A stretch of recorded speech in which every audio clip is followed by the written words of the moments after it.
Important फैसले लेने हैं ना। संजीव झा जी, ये करना है वो करना है, तो दिल्ली के मुख्यमंत्री चेयर करेगा नहीं करेगा?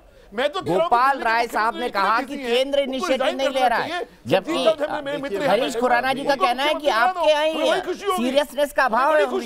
ये आरोप सीधे आम आदमी पार्टी के शीर्ष नेतृत्व पर लगा रहे। क्या कहेंगे संजीव भाई? देखिए दीपक भाई, दिल्ली में अगर प्रदूषण की बात करें तो 3 मुख्य कारण हैं। एक व्हीकल पॉल्यूशन, दूसरा डस्ट से पॉल्यूशन और तीसरा पराली से जो पॉल्यूशन होता है। वो 3 मुख्य कारण हैं इसके। अगर मैं दिल्ली की इनिशिएटिव की बात करूं तो दिल्ली में 24 घंटे बिजली की व्यवस्था करके हमने दिल्ली के जनरेटर से पॉल्यूशन को रोका। हमने जितने थर्मल इंडस्ट्री थी उसको शिफ्ट किया।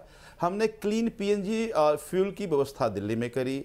हमने पराली गलाने को लेकर के हमने बायो डिकम्पोजर के जरिए दिल्ली के किसानों को पराली का गलाया, जिससे ना केवल पराली गला बल्कि ज़मीन की उर्वरा शक्ति भी बढ़ी। हमने इलेक्ट्रिक व्हीकल पॉलिसी के जरिए हमने ज़्यादा से ज़्यादा इलेक्ट्रिक व्हीकल्स आए उसकी कोशिश करी। अभी हरीश भाई कह रहे थे कि दिल्ली में एक भी ई व्हीकल्स नहीं है। मुझे लगता है कि ऐसी ज़्यादा अधूरी जानकारी है या लोग सच बताना नहीं चाह रहे। आज भी दिल्ली की सड़कों पर 250 इलेक्ट्रिक बसेस चल रही हैं। बहुत सारे इलेक्ट्रिक व्हीकल्स और हम प्रमोट कर रहे हैं। ये तो अस्थायी जो प्रयास कर रहे हैं। दूसरे बाद इमरजेंसी मेजर्स जिसके बारे में अभी गोपाल राय जी कर रहे थे कि हमने ग्रीन ऐप के जरिए हम लोग मॉनिटर कर रहे हैं। हमने हॉट स्पॉट हमने बनाया है। हमने मैकेनिकल स्वीपर मशीन लाए हैं जिससे हमने एंटी स्मोक गन लाए हैं। मेरा बस इतना कहना है। अब हरीश भाई आप चुप रहिए ना, आप सुन लीजिए। अच्छे से डिबेट करते हैं ना, अच्छे से डिबेट करते हैं हरीश भाई, बारी बारी बात करते हैं। अब मेरा ये कहना है कि जब हम पॉलिटिकल डिबेट में जब बैठते हैं तो हम राजनीतिक बात करते हैं और ये राजनीतिक दोष, सारी पार्टी कहती है कि राजनीतिक दोषारोपण से काम नहीं चलेगा, तो प्रयास करना पड़ेगा।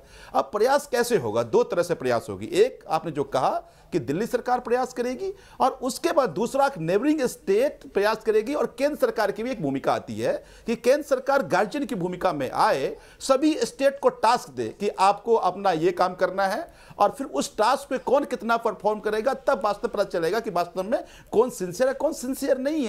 अब इनसे मैं हरीश भाई से पूछ लूं कि 365 दिन में आखिर कितनी बार इन्वायरमेंट मिनिस्टर ने इस बात को लेकर मीटिंग करी, कितनी बार प्राइम मिनिस्टर ने मीटिंग किया?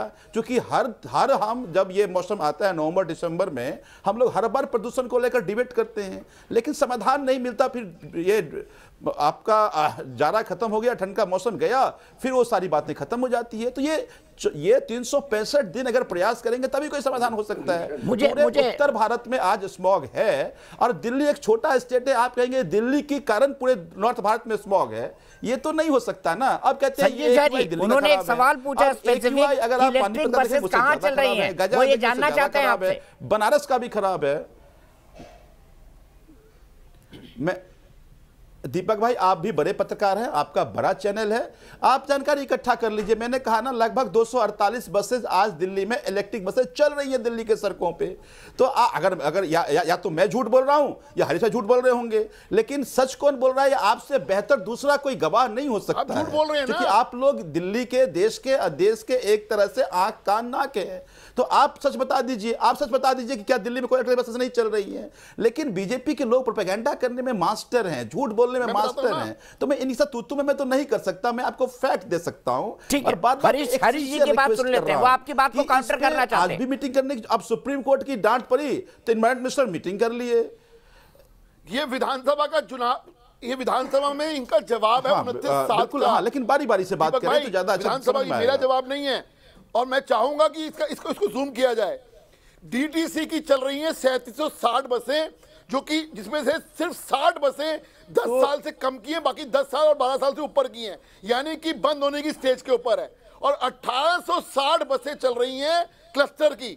इसमें से एक भी, मैं चैलेंज कर रहा हूं, राजनीति छोड़ दूंगा मैं, और मैं चैलेंज कर रहा हूं, मुझे एक भी बस बता दीजिए कि जो ई बस चल रही हो यहाँ पे, एक भी ई बस चल रही हो, मैं राजनीति छोड़ने को तैयार हूं। नहीं तो संजीव झा राजनीति छोड़ दे, मुझे बता दे कहां किस रूट पर चल रही हैं। ये चैलेंज हो जाए इस बात को लेके। झूठ ना बोले, झूठ बात की जनता को आप झूठ मत बोलिए कि दिल्ली में ई बसेस चल रही हैं। अच्छा, एक भी ई बस चल रही हो मुझे बताइए दीपक भाई,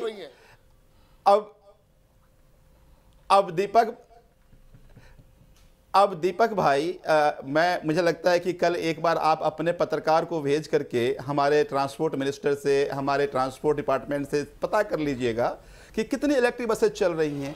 अब यहाँ तो मैं अब इनको प्रूव नहीं कर सकता ना, मैं तो कह रहा हूँ कि 248 बसें चल रही हैं, आप कह रहे हैं 3800 बसेज हैं, हम कह रहे हैं लगभग 7000 बसेज, 6800 कुछ बसें चल रहे हैं।